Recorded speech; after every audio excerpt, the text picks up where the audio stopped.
अगला जो टॉपिक है जिससे रिलेटेड प्रश्न बन सकते हैं, लोकप्रिय कल्चर, पॉपुलर कल्चर और लोकप्रिय संस्कृति से अगला टॉपिक जो है लोकप्रिय कैलेंडर कला में राष्ट्र की कल्पना करना।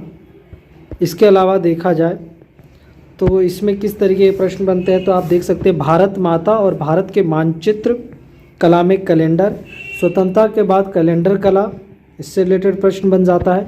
कैलेंडर कला उत्पादन संचलन की अर्थव्यवस्था से रिलेटेड प्रश्न बनता है। सबसे पहले हम परिचय में लिखेंगे कि देखा जाए तो कैलेंडर कला एक सामान्य शब्द है। इसमें रंगीन छवियों को प्रस्तुत किया जाता है, मतलब पोस्टर, पैम्पलेट, ये सब कैलेंडर कला में ही आते हैं, ध्यान रखिएगा। चित्र वगैरह, चाहे उसमें धार्मिक हो, चाहे राष्ट्रीय नेताओं के चित्र हो, चाहे फिल्मी सितारों के चित्र हो। हम कलकत्ता और बॉम्बे के संदर्भ में भारत में कैलेंडर कला की उत्पत्ति की बात करते हैं। देखा जाए तो सबसे पहले कैलेंडर कला की उत्पत्ति होती कहाँ से है? इसकी उत्पत्ति वही उपनिवेशिक वर्चस्व से उभरी है। उपनिवेशिक काल से इसकी शुरुआत हुई। 1820 के दशक में ये चलता गया। 1798 में म्यूनिख में सनफ्लेडर द्वारा लिथोग्राफी पद्धति पर आधारित प्रिंट की उत्पादन हुआ था। भारत में सबसे पहला print Calcutta art studio print के द्वारा शुरू किया गया था। प्रिंट के अपने अपने तरीके हैं, ये सब देखा जाए तो।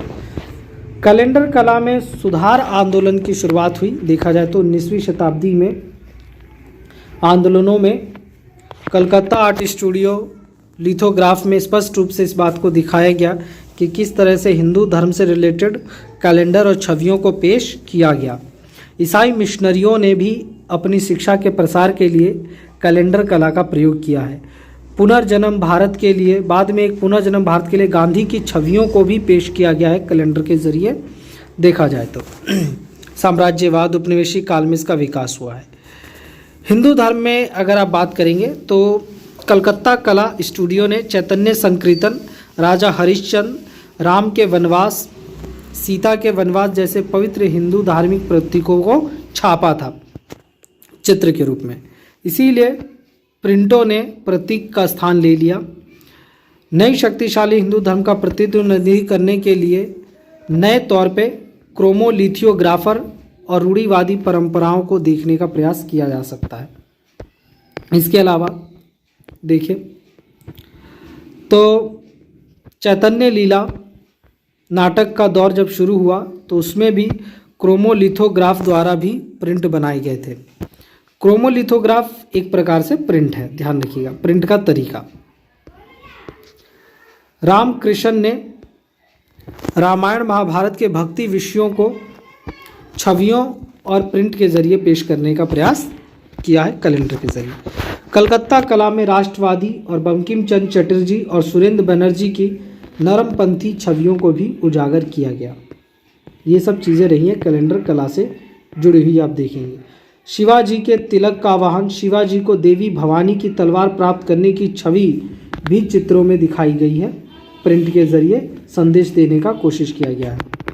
कुछ तस्वीरें जिनमें पिंजरा और बिना पिंजरा तोता दिखाया गया था, जो एक तरीके से आज़ादी के तौर पे दिखाने का प्रयास किया गया है महाराष्ट्र में।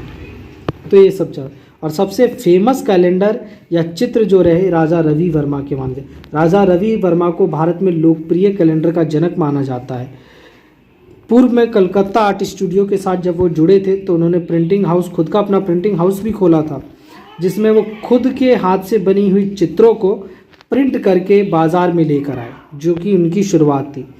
राजा रवि वर्मा ने ज़्यादातर, आप देखेंगे चित्रकला में हिंदू देवी देवताओं का समावेश ज़्यादा देखने को मिला राजा रवि वर्मा के चित्रों में। राजा रवि वर्मा ने रामायण महाभारत काव्यों को आधार बनाते हुए इन चित्रों को दिखाया है, पेश किया है। इसके अलावा बंगाल स्टूडियो में अगर हम देखें तो बंगाल विभाजन के समय ये प्रिंट, ये कैलेंडर का यूज़ बड़े पैमाने पर हुआ।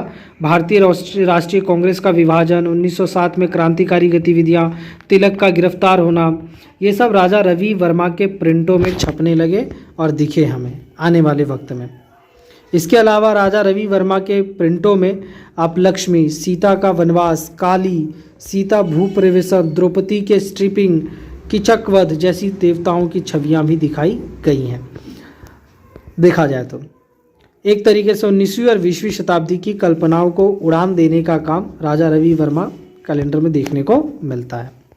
इसके अलावा राष्ट्रीय राजनीति और कैलेंडर कला बड़े पैमाने पर हम देख सकते हैं चली है कहीं ना कहीं, और जिन्होंने देवी देवताओं के साथ साथ लोगों की भावनाओं को व्यक्त करने का काम किया है। इसके अलावा पंजाब हो, 1882 में दयानंद सरस्वती ने अपनी एक किताब लिखी थी गौ रक्षणी सभा। उस किताब में भी हिंदू भावनाओं और गौ हत्या को लेकर बातें कही गई थी, जिसमें बाकायदा प्रतीक और चिन्ह और प्रिंटिंग का प्रयोग किया गया है किताब में, आप देखेंगे। इसके अलावा पोस्टर्स छापकर लोगों तक पहुंचाने का काम और उन पोस्टर्स के ज़रिए लोगों में एकता का प्रसार करना, ये सब चीज़ें देखी गई। इसके अलावा अगला टॉपिक है भारत माता और भारत माता के मानचित्र और मानचित्र कला में कैलेंडर की बात करें तो भारत की जो छवि माता के रूप में दिखाने का प्रथम प्रयास अविंद्रनाथ टैगोर ने किया था, और एक संत और एक गुणों भगवा पोशाक में उन्होंने एक माता की छवि बनाई थी, प्रतिमा देवी दुर्गा की छवि बनाई थी भारत माता के रूप में उन्होंने। भारतीय राष्ट्रीय मानचित्र पर एक माँ का चित्र बना देना और उस चित्र को लोगों के भावनाओं के साथ जोड़ना, ये सब चीज़ें हुई थी 20वीं शताब्दी में, ताकि स्वतंत्रता की लड़ाई में लोग एकता की भावना लिए चले। गांधी ने भी अपने आंदोलनों में इस प्रकार के चित्रों और प्रिंटों का प्रयोग किया है देवी देवताओं का, ताकि लोगों में एक भावना पनपे। हनुमान, राम, लक्ष्मण और सीता के प्रति स्नेह का भाव प्रिंटिंग प्रेस वगैरह के जरिए ही लोगों में आया। लोगों ने प्रिंटिंग के जरिए ही अपने ईश्वर को देखने का प्रयास किया।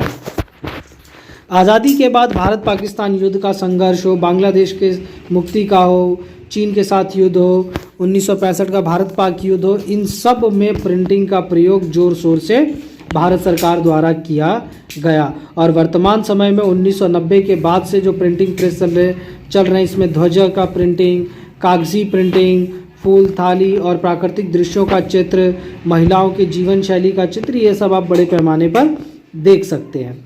ये सब शुरुआत हुई है। इन सब के अलावा अगर हम बात करें तो अगला जो आपका प्रश्न इस टॉपिक का आता है, प्रिंट मीडिया से रिलेटेड प्रश्न आ जाता है।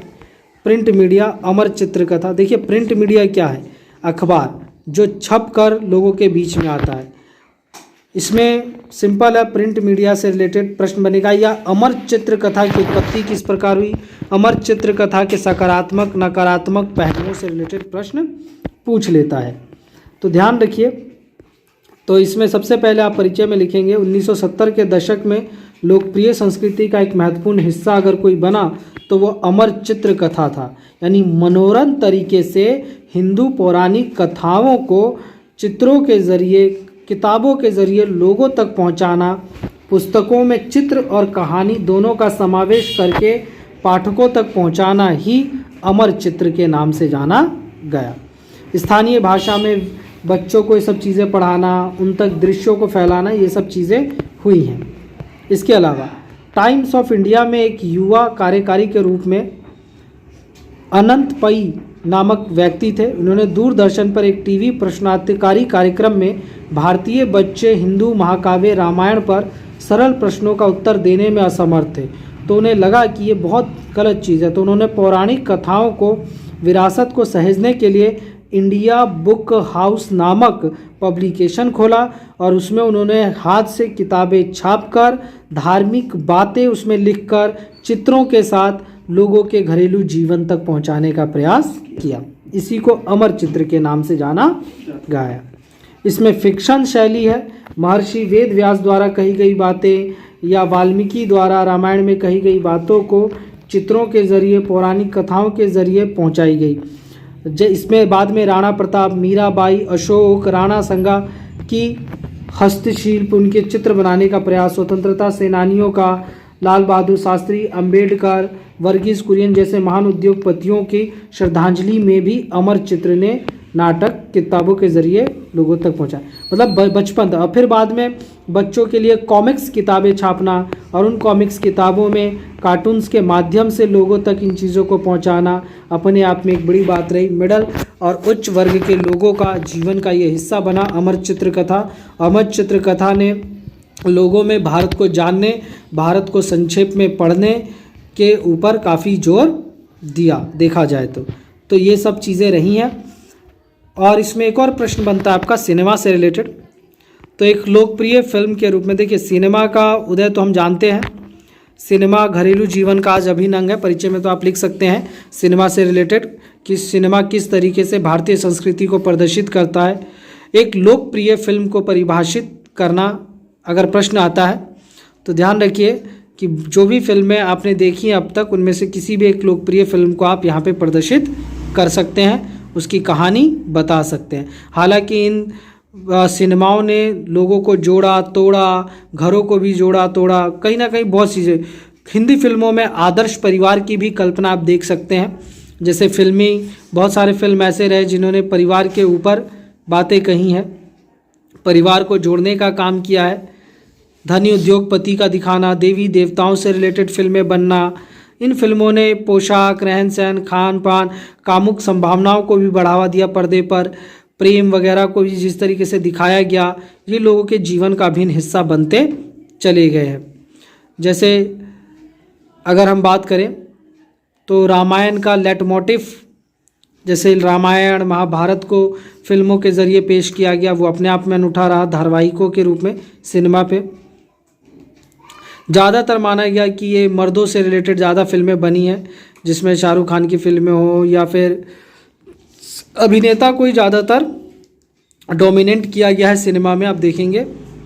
और DDLJ मूवी हो, शोले फिल्म हो या आपका अनारकली जैसी फिल्में हो, जिन्होंने बॉक्स ऑफिस पे काफ़ी अच्छा टर्नओवर दिया।